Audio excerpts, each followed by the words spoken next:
Hello everybody, Commander Shepard here. So yeah, we're just gonna play some more Overwatch. Now the beta, it runs from the 5th to the 9th. So we're just gonna continue that, and I think I'm gonna check out Zarya for this video. Um, so yeah, I've just been trying to get as many videos out as possible before this beta's done, and then we're gonna be checking out some Battleborn. And So yeah, there's Zarya. Now, Zarya, I feel like a lot of people don't play with her, and we're gonna try her out. This is my first match against actual people with her. So, what I did here the other day is I wanted to try out the AI, and so the AI when you play against it, it's like laughably easy on easy and medium. But I wanted to try it on the hard difficulty and see if it was any harder, and oh my fucking god, you guys, it was brutal. I mean, the AI on hard was extremely difficult, and honestly, I feel like playing just against actual players isn't even as hard as that hard AI was. So that was kind of crazy, and I don't know if it was just a couple bad games. Okay, so let's see what we can do here. So yeah, now with Zarya, so her weapon here has two attacks. It has this beam attack, as you can see, and also a explosive grenade type secondary shot that does a lot more damage, obviously. Now her deal is she uses shields. She can shield herself, or she can put out a shield on an ally, like this guy. Bam, I got it on him. I don't know who it is. Junkrat, I believe. So yeah, and those shields are really nice and powerful, and just kind of keeps people alive. And get this damn there we go, Roadhog, got him out of the way. So yeah, I feel like Zarya is a character that a lot of people haven't really played much of. You don't really even see her on streams that often. You know, it's pretty crazy. And oh shit, they're just all gonna be coming up here. No, is it just the Mercy and the... Okay, alright. Let's hit on back. We need to get some health. There's a little one there, but I think there might be a big one over here. Let's try and get to that. So, you know, thank you guys for returning. I hope you enjoy this video, and hope you have been enjoying these videos.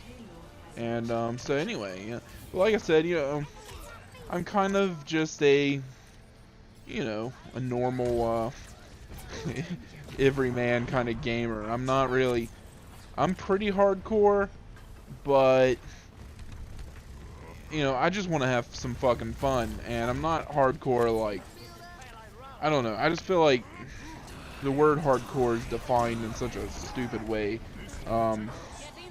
nowadays. It's almost like they just like to associate hardcore with Dark Souls. And okay, let me see how this works. I'm not really sure how her ultimate works. I'm just gonna...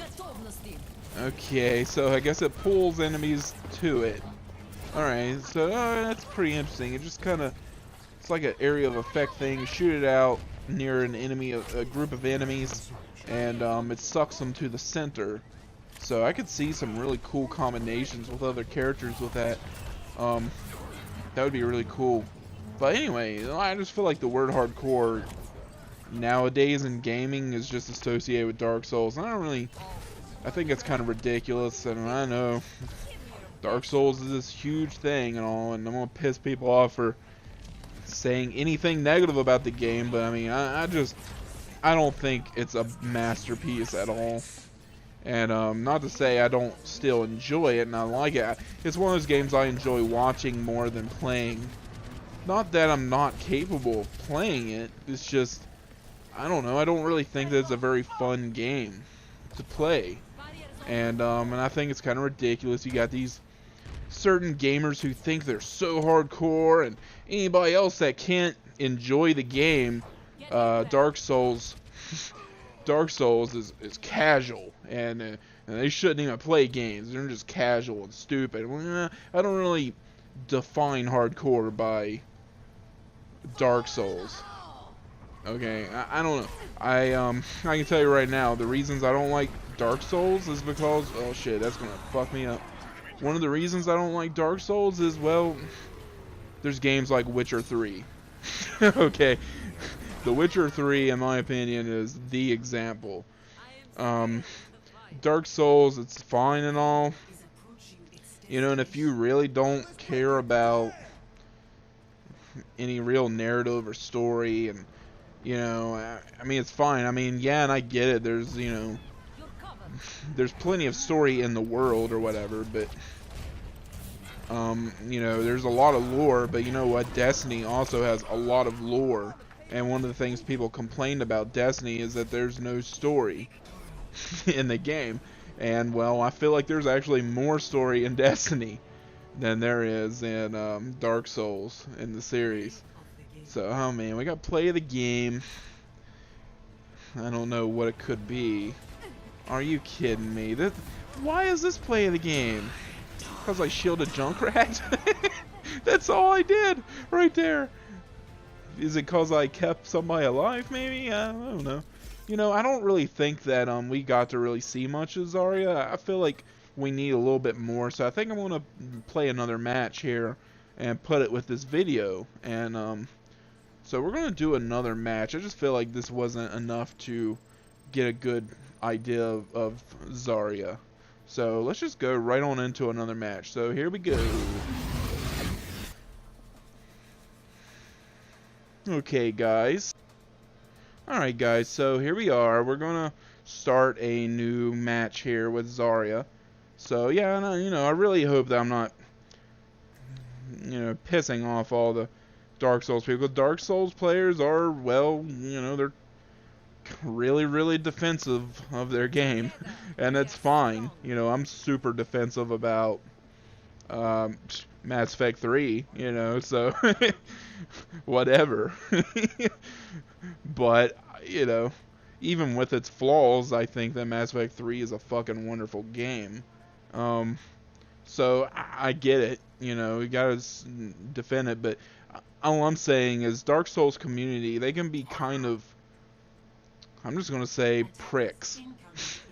And they kind of have an attitude like, oh, they're so much better than other gamers, and they're so awesome and hardcore, and I don't really see your game as hardcore. It's definitely challenging, it's definitely something you need to learn, but you know what, I can get the same challenge playing The Witcher 3 on the hardest difficulty, and I still have a lot more that I can enjoy in that game. For one thing, it's a game that's about 200 hours long. It's a game that there's tons and tons of things to do. It's got a really big world to explore. There's you know, a great story, great fucking characters, real issues that the game deals with that actually really makes you think, you know, it really fucks with you, you know, and there's not really any times in Dark Souls where that happens, and it's fine. I'm totally cool with this lonely kind of story, like, world that's, you know, you're supposed to just pick the story out from, you know, just the world, you know, but you know, I don't know, it's not really something that I enjoy playing. I'm fine with watching it and everything, but anytime I've played the game, I just haven't really found them actually enjoying myself with the game. Unlike with something like Witcher 3, where it's got that challenge that I really want in the game, but it also has, you know, all that other stuff that I also want. Because with the Dark Souls, I just don't feel any real need to progress. I don't feel any real connection with my character. Even though I make them myself, you know, they're kind of butt ugly, you know, and I'm not going to judge the game on its graphics or anything, but, you know, I don't know, it's just there's not enough there for me to connect with my character. And honestly, in Dark Souls, if you're playing with anything but a pyromancer, then you're probably going to have a hard time with the game.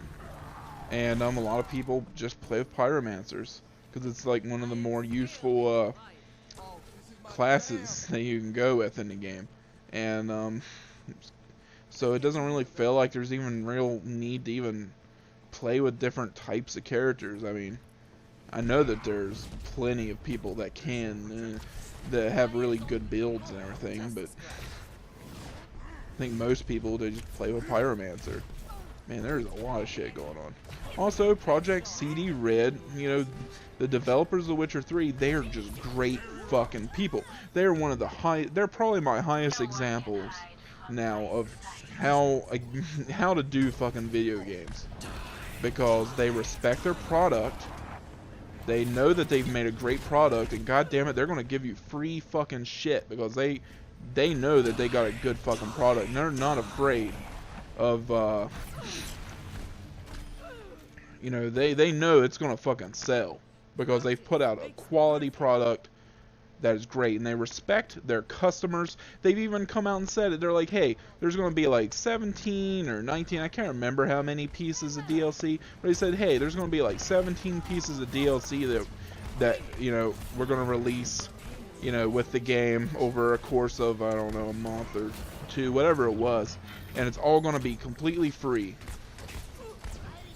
And because they said, hey, this DLC, it doesn't cost us anything to really make this. You know, because it kind of spits in the face of a lot of other fucking developers that want you to pay like $5 for something. And if you're fucking playing a goddamn MOBA or something, like $10 for a fucking recolored skin or something, you know? That is fucking just absurd. You know, when you're basically getting an extra costume for a character that is just as expensive as buying the actual character if you don't have them. It's pretty goddamn pathetic. And it's like, hey guys, it doesn't really cost us anything to fucking make this. We respect you as our customer, you know, and we're giving you this free shit because we want everybody to feel like they can have everything, you know, that we put out. And, you know, they're awesome. They're not greedy. You know, they understand great quality, and you know, the need for great quality games, and respecting the fucking customers, because they know that when you buy a game, you know, that's a lot of damn money you're putting out to buy a fucking game. So give us some fucking bang for our buck.